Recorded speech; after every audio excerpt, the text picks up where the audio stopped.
Esdras, capítulo 8. Exilados que regressaram com Esdras. Esta é uma lista dos chefes de família com suas genealogias, aqueles que regressaram comigo da Babilônia durante o reinado do rei Artaxerxes. Da família de Finéias, Gerson. Da família de Tamar, Daniel. Da família de Davi, Atos, descendente de Secanias. Da família de Parós, Zacarias e 150 homens registrados com ele. Da família de Paate-Moabe, Elioenai, filho de Zeraías, e 200 homens registrados com ele. Da família de Zato, Secanias, filho de Jeaziel, e 300 homens registrados com ele. Da família de Adim, Ebede, filho de Jonatas, e 50 homens registrados com ele. Da família de Elão, Jesaías, filho de Atalias, e 70 homens registrados com ele. Da família de Cefatias, Zebadias, filho de Micael, e 80 homens registrados com ele. Da família de Joabe, Obadias, filho de Jeiel, e 218 homens registrados com ele. Da família de Bani, Selomite, filho de Josifias, e 160 homens registrados com ele. Da família de Bebai, Zacarias, filho de Bebai, e 20 homens registrados com ele. Da família de Asgade, Joanã, filho de Acatã, e 110 homens registrados com ele. Da família de Adonicã, que chegaram depois, Elifelete, Jeiel e Semaías, e 60 homens registrados com eles. Da família de Bigvai, Utai e Zacur, e 70 homens registrados com eles. A viagem de Esdras a Jerusalém. Reuniu os exilados perto do canal de Aava, e acampamos ali por 3 dias, enquanto eu revisava as listas do povo e dos sacerdotes que haviam chegado. Descobri que nenhum levita se havia oferecido para nos acompanhar. Por isso mandei chamar Eliezer, Ariel, Semaías, Eunatã, Jaribe, Eunatã, Natã, Zacarias e Mesulão, líderes do povo. Também mandei chamar Joiaribe e Eunatã, 2 homens com discernimento. Enviei-os a Ido, chefe dos levitas, em Cassifia, para que pedissem a ele, a seus parentes e aos servidores do templo que nos enviassem ministros para o templo de Deus em Jerusalém. Visto que a bondosa mão de nosso Deus estava sobre nós, eles nos enviaram Serebias, junto com 18 de seus filhos e parentes. Era um homem inteligente, descendente de Mali, descendente de Levi, filho de Israel. Também nos enviaram Asabias, junto com Jesaías, dos descendentes de Merari, 20 de seus parentes e 220 servidores do templo. Os servidores do templo eram assistentes dos levitas, um grupo de trabalhadores do templo instituído pelo rei Davi e por seus oficiais. Todos estavam registrados por nome. Ali, junto ao canal de Aava, ordenei que todos nós jejuássemos e nos humilhássemos diante do nosso Deus. Oramos para que ele nos proporcionasse uma viagem segura e nos protegesse, como também a nossos filhos e nossos bens, pois tive vergonha de pedir ao rei soldados e cavaleiros para nos acompanhar e nos proteger de inimigos ao longo do caminho. Afinal, tínhamos dito ao rei: a bondosa mão de nosso Deus está sobre todos que o adoram, mas seu poder e sua ira estão contra todos que o abandonam. Assim jejuamos e pedimos com fervor que nosso Deus cuidasse de nós, e ele atendeu a nossa oração.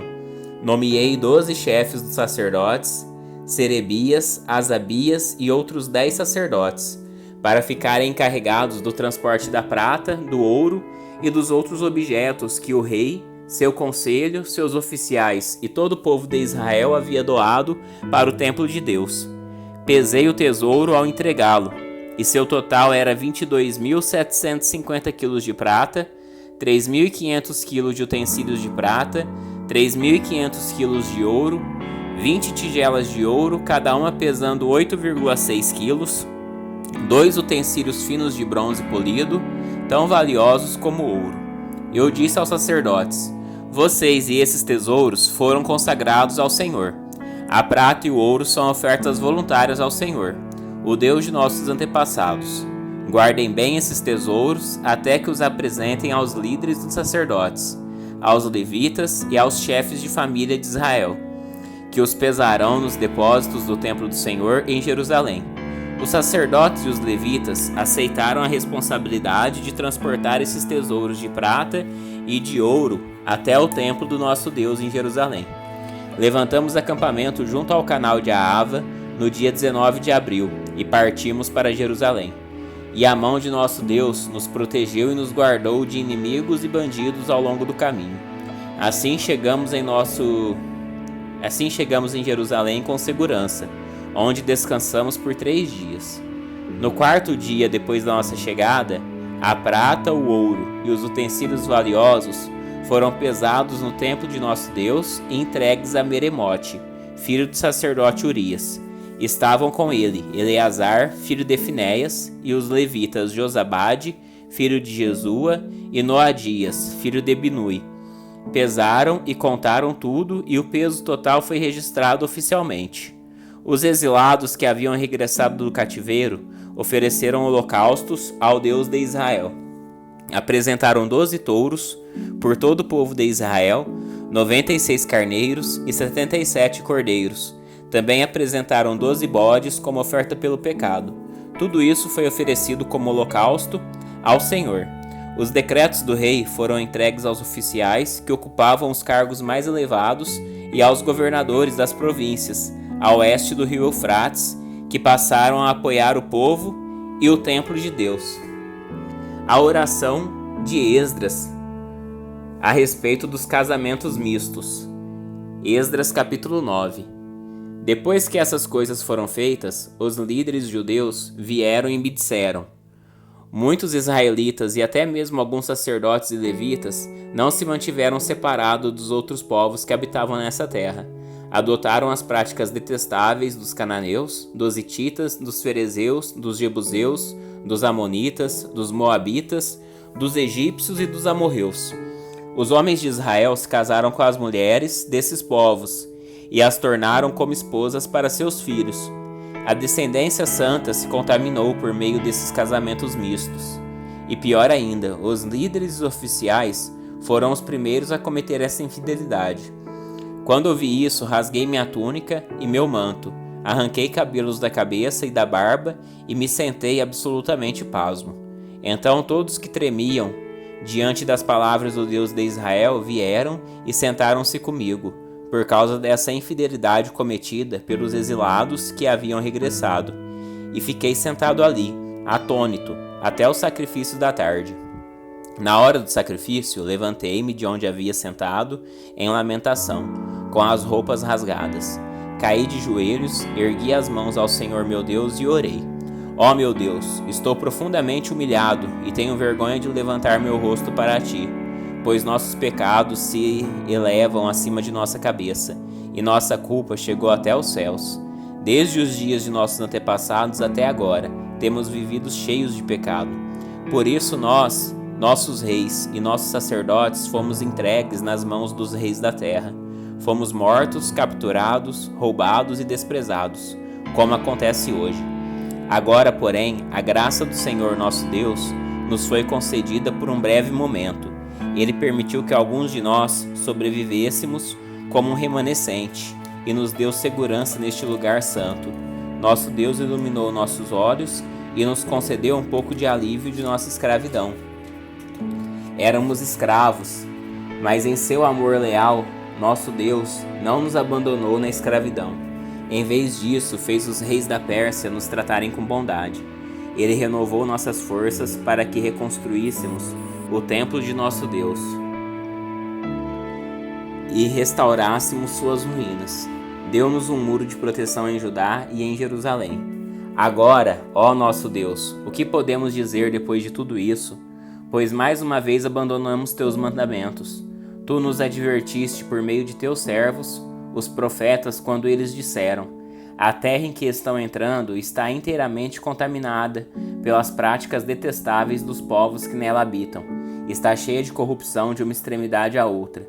Não permitam que suas filhas se casem com os filhos deles, nem tomem as filhas deles como esposas para seus filhos. jamais promovam a paz e a prosperidade dessas nações. Se seguirem essas instruções, serão fortes, desfrutarão das coisas boas que a terra produz e deixarão essa prosperidade como herança para seus filhos para sempre. Tudo que nos aconteceu é castigo de nossa maldade, de nossa grande culpa. Ainda assim, recebemos um castigo muito menor do que merecíamos, pois tu, nosso Deus, permitiste que algum de nós sobrevivêssemos, como um remanescente. E, no entanto, quebramos teus mandamentos outra vez e nos casamos com pessoas que praticam essas coisas detestáveis. Acaso tua ira não será suficiente para nos destruir, a ponto de não sobreviver nem mesmo este pequeno remanescente? Ó Senhor, Deus de Israel, tu és justo. Aqui estamos diante de ti com nossa culpa, um mero remanescente que escapou. Embora, por sermos culpados, nenhum de nós tem o direito de estar na tua presença. Esdras capítulo 10. O povo confessa seu pecado. Enquanto Esdras orava e fazia essa confissão, chorando e com o rosto no chão, diante do templo de Deus, uma grande multidão de israelitas, homens, mulheres e crianças, se reuniu e chorou amargamente com ele. Então Secanias, filho de Jeiel, descendente de Elão, disse a Esdras: Fomos infiéis a nosso Deus, pois nos casamos com mulheres estrangeiras, dos povos desta terra. Apesar disso, há esperança para Israel. Façamos agora uma aliança com nosso Deus, firmando que nos divorciaremos de nossas esposas estrangeiras e as mandaremos embora com seus filhos. Seguiremos seu conselho e o conselho dos outros que tremem diante dos mandamentos de nosso Deus. Que tudo seja feito de acordo com a lei de Deus. Levante-se, pois é seu dever nos dizer como corrigir esta situação. Nós o apoiaremos, portanto seja forte e faça o que tem que ser feito. Então Esdras se levantou e exigiu que os líderes dos sacerdotes, os levitas e todo o povo de Israel jurassem que faria o que Secanias tinha dito. E todos fizeram um juramento solene. Em seguida, Esdras se retirou de diante do templo de Deus e foi à sala de Joanã, filho de Eliasibe. Não bebeu nem comeu nada enquanto esteve ali, pois ainda lamentava a infidelidade dos exilados que estavam regressado. Depois disso, foi feita uma proclamação por todo Judá e Jerusalém, para que todos os que vieram do exílio se reunissem em Jerusalém. Aqueles que não viessem em 3 dias perderiam todas as suas propriedades e seriam expulsos da comunidade dos exilados, conforme a decisão dos líderes e das autoridades. Dentro de 3 dias, todo o povo de Judá e de Benjamim havia se reunido em Jerusalém. A reunião aconteceu no dia 19 de dezembro, e todo o povo estava sentado na praça diante do templo de Deus. Tremiam por causa da seriedade do assunto e porque chovia. Então o sacerdote Esdras se levantou e disse: Vocês agiram de modo infiel, aumentaram a culpa de Israel ao se casar com mulheres estrangeiras. Agora confessem seu pecado ao Senhor, o Deus de seus antepassados, e façam o que agrada a ele. Separem-se do povo da terra e dessas mulheres estrangeiras. Toda a comunidade respondeu em alta voz: Você tem razão, faremos o que disse. No entanto, não é algo que possa ser feito em um dia ou 2, pois há muitos de nós envolvidos nesse grande pecado, e agora é a estação das chuvas. Portanto, não podemos ficar aqui fora por muito mais tempo. Que nossos líderes decidam por toda a comunidade.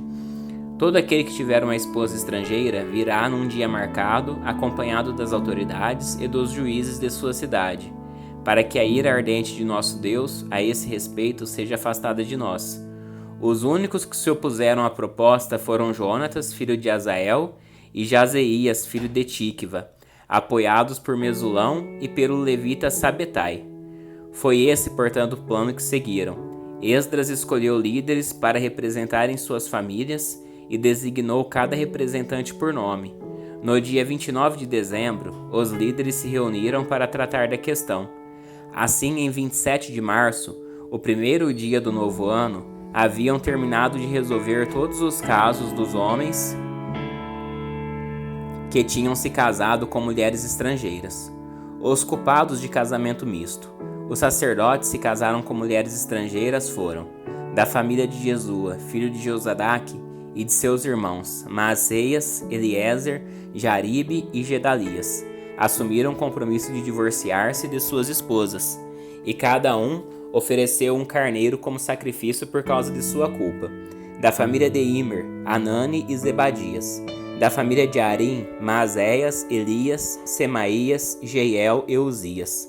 Da família de Passur, Elioenai, Maazéias, Ismael, Natanael, Josabade e Elasa. Os levitas culpados desse pecado foram Josabade, Simei, Quelaías, também chamado de Quelita, Petaías, Judá e Eliezer. O cantor culpado desse pecado foi Eliasibe. Os porteiros culpados desse pecado foram Salum, Telém e Uri. Os outros israelitas culpados desse pecado foram da família de Parós, Ramias, Gesias, Malquias, Miamim, Eleazar, Malquias e Benaia. Da família de Elão, Matanias, Zacarias, Jeiel, Abide, Jeremote e Elias. Da família de Zatu, Elioenai, Eliasibe, Matanias, Jeremote, Zabade e Aziza. Da família de Bebai, Joanã, Ananias, Zabai e Atlai. Da família de Bani, Mesulão, Maluque, Adaías, Jazube, Seal e Jeremote. Da família de Paate-Moabe, Adna, Quelau, Benaia, Maazéias, Matanias, Bezalel, Binui e Manassés. Da família de Arim, Eliezer, Isias, Malquias, Semaías, Simeão, Benjamim, Maluque e Semarias. Da família de Assum, Matenai, Matatá, Zabade, Elifelete, Jeremai, Manassés e Semei. Da família de Bani, Maadai, Arão, Uel, Benaia, Bedias, Quelui, Vânias, Meremote, Eliacibe, Matanias, Matenai e Jaassai. Da família de Binuí, Simei, Selemias, Natã, Adaías, Maquinadbai, Sazai e Sarai. Azareel, Selemias, Semarias, Salum, Amarias e José. Da família de Nebo, Jeiel, Matitias, Zabade, Zebna, Jadai, Joel e Benaia. Todos esses homens se casaram com mulheres estrangeiras e alguns tiveram filhos com essas esposas.